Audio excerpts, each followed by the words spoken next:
What's approaching the supreme moment, reality striking closer than it seems, don't it? Go ahead. What's good? Alright, this is going to be a very special day for me. I've decided what I'm going to use these scrolls for. It's going to be the Father's Pride Super Saiyan Goku, because he was my very first summonable SSR unit. So in tribute to him, I'm going to max him out to rainbow status. Have been wanting to do this for a while.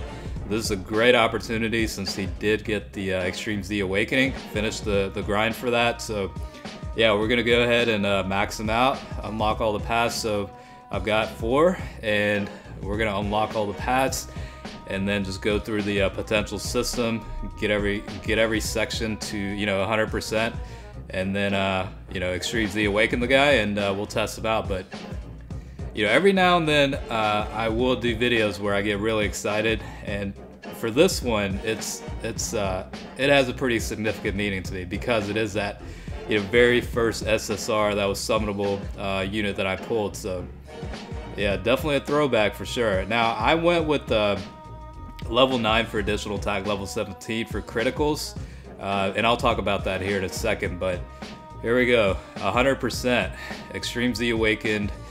Strength Super Saiyan Goku, my very first summonable SSR unit, finally at rainbow status. It's been a long time coming, and now is definitely the time to do it.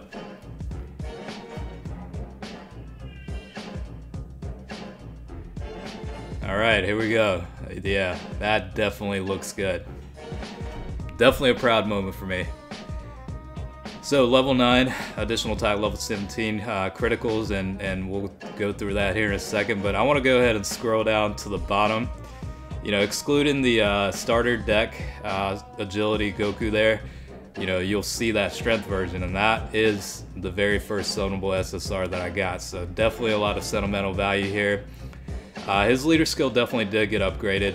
Looks like he does have agility, intelligence, and strength type, plus 2 key HP attack and defense, increase of 70%. Now I did want some levels toward additional attack because part of his super attack will provide 25% increase to attack for all allies for 1 turn.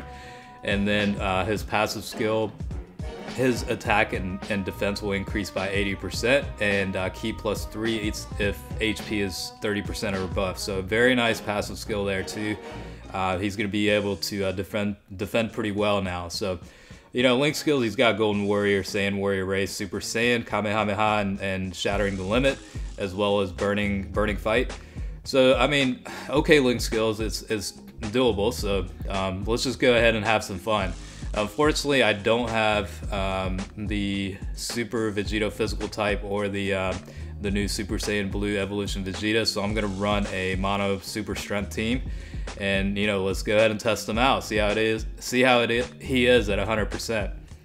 Yeah, I'm a little bit excited. I can't even talk straight right now. So 1.7 million. I had to start it off with the Broly event. I mean, just cause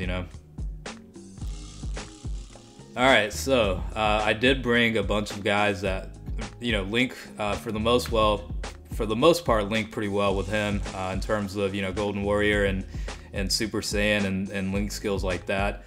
It's definitely nice to be able to see this guy hit for the amount he's hitting for, and also for the fact that I'm actually using him again. I mean, I can't even remember the last time I actually ran this guy on a team. So it's a good feeling to be able to bring back old units and have them become relevant again. Like I said, this guy has a lot of sentimental value to me in my JP account. So yeah, I mean, it was mainly a tribute to this guy to get him to 100% as part of the fact that he's my very first summonable SSR unit that I've ever gotten. So you did see him, he did hit for about 1.25 million with the critical against the Gogeta event. This is obviously type advantage the whole time, but I mean, it's one of the newer events, so you can see that my 100% Super Saiyan 2 Bardock hit for about 560. This guy without the critical is hitting for about 980,000. So definitely signifies that a hell of a boost has happened with the Extreme Z Awaken, and I'm very happy for it. This will probably be one of my most memorable videos I've done so far. I can already tell. And I've got the agility Gohan, and then I do have the strength Kid Goten, so you know, I will work on them at some point, but I just wanted to work on this guy very first, just because, you know, he's got a, you know, it's a lot, it holds a lot of sentimental value. I keep saying that, but it's true.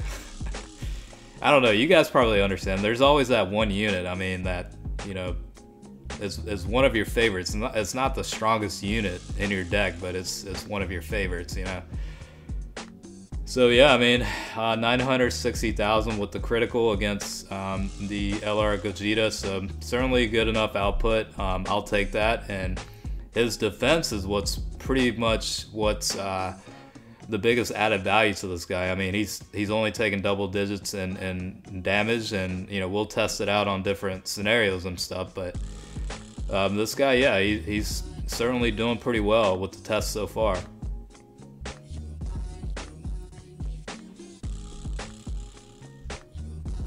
I mean, I could certainly run, like, if I ran the pure hybrid or pure Saiyan category, the attack doesn't go as much, but the HP and defense definitely increases a lot more. I think it's 130% toward attack and then 170% toward HP and defense if I remember correctly. So you're seeing a pretty good defensive ability right now, but on a pure Saiyan category, his defense will be even better at 100%. So we kind of switched over to Boss Rush 3, just to kind of, I wanted to include the Cooler event because he does have an attack bonus in that particular Dokkan event, so this is why I chose this one, and you'll see as to why, because he hits for a lot more on that event. So yeah, 1.5 million against a weaker Vegeta. I mean, it's just nice to look at. I mean, you know, before his Z Awakening, I mean, he's hitting nowhere close to that amount. So the fact that he's able to now is certainly a good thing.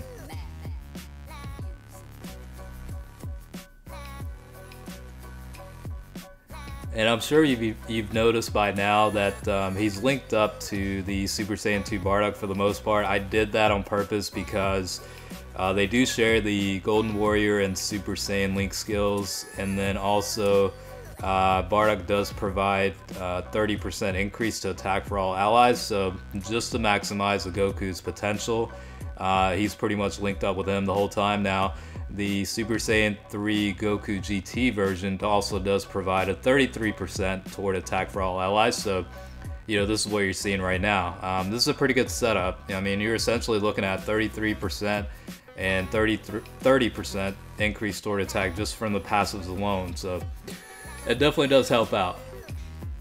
And yeah, with type disadvantage, I mean, he's hitting for 1 mil, and then obviously with the additional attack, his attack, super attack will go up a little bit, 25%.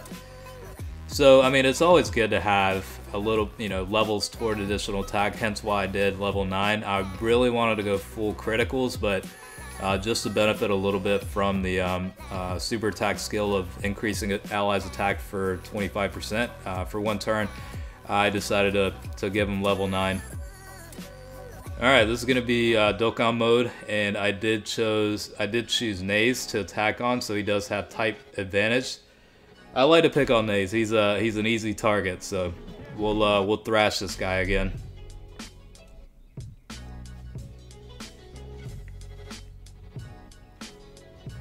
I'm guessing there's some birds like right next to my window right now. They're chirping like hell.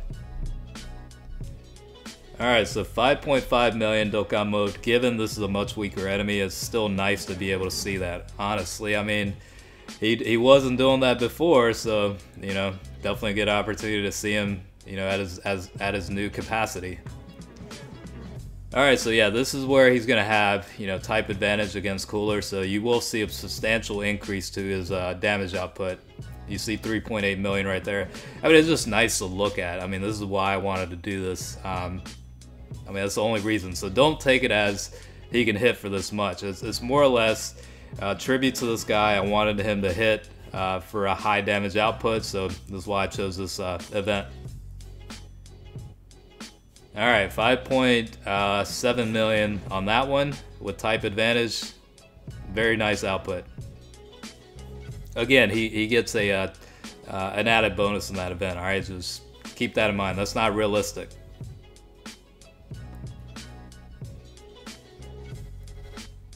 So we'll go through a couple more different events just to see, you know, his versatility with the types of enemies he fights. But yeah, I mean, I'm enjoying it so far. This is, I mean, I don't even know how, you know, I'm trying to remember how many days in I am in the game, but I mean, this is the unit that I got literally on day 1 off of, you know, the banner that was available at the time. So yeah, it's been a long time since I've, you know, held on to this guy, and yeah, I mean, putting him to rainbow status, I mean, it's probably one of the best feelings I've had about the game so far.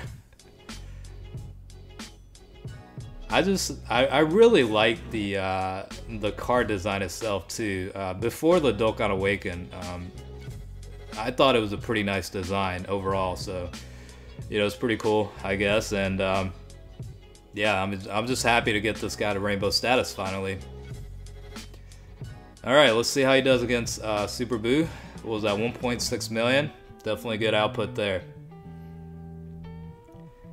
And I am gonna take, I didn't use any items, so I'm gonna go ahead and take the hit from Kid Boo's super attacks just to see what his defensive, you know, ability is with that 80% increase.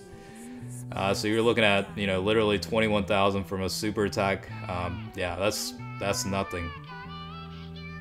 And then he's gonna return the favor real quick and hit for about 1.2 million.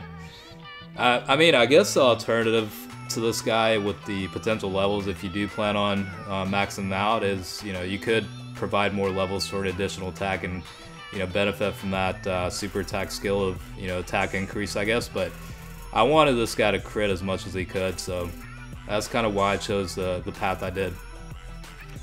Alright, so we'll go ahead and kind of finish up and, you know, see how he does with Dokkan mode, but I wanted to get this out there. I really wanted to get him to 100% for my personal reasons too, so, you know, hopefully you guys enjoyed the video, and yeah, stay tuned for next time. There'll be more, I'm sure.